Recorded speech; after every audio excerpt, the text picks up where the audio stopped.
What's up, class? Here we go. We're debating who's the GOAT of boxing. Let's get straight to it. First off, for our criteria, our first criterial point is wins in ratio to record and ratio to knockouts, which is important.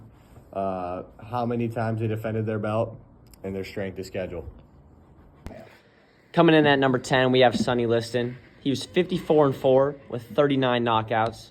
He only defended his title one time when he defeated Floyd Patterson. He became the heavyweight champion after knocking out Floyd Patterson in the first round, and that was his biggest win. He lost to Muhammad Ali twice despite being an 8-to-1 favorite. And he was one of the most intimidating boxers with his immense strength, long reach, and gut-wrenching jab. And at the 9th spot, we got Jack Dempsey. He was 64-6 with 53 knockouts. He successfully defended his title 5 times over a span of 6 years.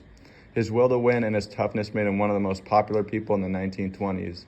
When he was younger, he was a hobo, so he was always on the streets fighting, so his story is special too. His biggest fight was versus Jess Willard when he defeated the much larger remaining champion with his aggressive playing style. He knocked him down 7 times in the first round. He fought with so much ferocity and determination. Coming in at the 8th spot, we got Tyson Fury. He's 34-0 with 24 knockouts. He defended his title just 3 times and is the current heavyweight champion of the world. Fury's biggest fight came when he defeated Deontay Wilder in the 7th round by TKO. He battled mental health and came back to the sport of boxing after attempting suicide going 190 miles an hour in his Ferrari, adding to his remarkable story and solidifies his spot in the top 10. Coming in at the 7th spot, we got Jack Johnson. His career win and loss ratio was 80-34, and he defended his title 12 times for a total of 3,351 days. He was the first African-American champion of the world, and he changed the culture and immensely proved the inclusion of African-Americans into the sport of boxing. Over his career, he had 45 knockouts, and his most dominant win was when he beat Jim Jeffries for 15 straight rounds before they had to stop the fight. The fact that he also persevered through all of the racial inequality adds to his character and will to win. Coming in at number 6, we have Joe Frazier. He was 32-4 with 27 knockouts. He successfully defended his title 4 times, and he defeated Muhammad Ali by unanimous decision in the highly anticipated fight of the century. He handed Ali his first loss ever. In Joe Frazier's career, he only lost to George Foreman and Muhammad Ali, 2 of the also greatest boxers ever.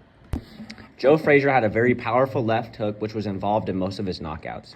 He also had a technique of pushing the tip of his head into opponents, which made it hard for them to throw punches and made them frustrated, often leading to his victories. And at the number 5, we got George Foreman. He was 76-5 with 68 knockouts. He defended his title twice before the Rumble in the Jungle with Muhammad Ali. His biggest win was when he beat Joe Frazier. He dominated the fight, knocking him down 6 times before he stopped the fight. His strength of schedule was very challenging as he was in a very tough era, having to face Ali, Joe Frazier, Evander Holyfield, and more.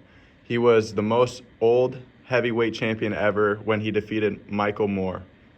His ability to generate power behind his punches and turn them into KOs was special, and his lengthy career makes him high on this list. Coming in at number 4, we got Mike Tyson. He was 50-6 with 44 knockouts in his career and 10 title defenses. Mike Tyson's biggest fight in his career is when he fought Trevor Berbick. When Tyson TKO'd Berbick in the 2nd round, Tyson became the youngest heavyweight in boxing history. Despite spending 3 years in prison and having several controversial actions in the ring, when Mike Tyson was in his prime, he was virtually the greatest and most powerful heavyweight we've ever seen. Coming in at the 3 spot, we got Rocky Marciano. This guy was an absolute beast, going 49-0 with 43 KOs. He had 6 title defenses, and in his most important fight, he took down Jersey Joe Walcott in a 13-round knockout. Like I said, he was an absolute beast, and every time he was backed into a wall, he prevailed. His will to win and never give up was special, and the guy was undefeated, and you cannot bash someone that has never lost before. One prominent moment for him was when he was fighting Ezzard Charles, and Charles severely cut Marciano's nose. It was said that there would only be one more round because of the immense bleeding, but Marciano came out and knocked him out in one. Just straight dog. He was such a high-level athlete and always fought with a motor. His dedication to working on his craft and the power he possessed with his punches makes him so high on this list. And coming in at the number 2 spot, we got Joe Louis. He was 68-3 with 54 knockouts. Joe Louis has 25 title defenses and a record that is still held throughout all weight classes. Joe Louis's biggest fight when he came when he fought Max Schmeling in the Yankee Stadium for the first $1 million gate. He was also fighting for his whole country. He was nicknamed the Brown Bomber, and Louis made notable donations to the Army and Navy Relief Society from winnings he earned in his fights, making him more than just a great boxer, but a figure that is highly praised for being a great role model. Almost every punch that Louis threw was technical perfection. He threw punches with such precision with both hands. He was super influential to the African American community in the whole United States. And the fact he defended his title 25 times makes him so high on this list. And the best boxer in heavyweight history is Muhammad Ali. 56-5 with 37 KOs. Ali has defended his title 19 times and reclaimed his belt 3 times. Ali's biggest fight was versus Sonny Liston when he got his belt and KO'd him in the first round. He was the first fighter to win the heavyweight belt on 3 separate occasions. Ali was one of the most influential boxers of all time in and out the ring. He is one of the most well-spoken athletes ever and was very active in the civil rights movement, joining the Nation of Islam and refusing his slave name.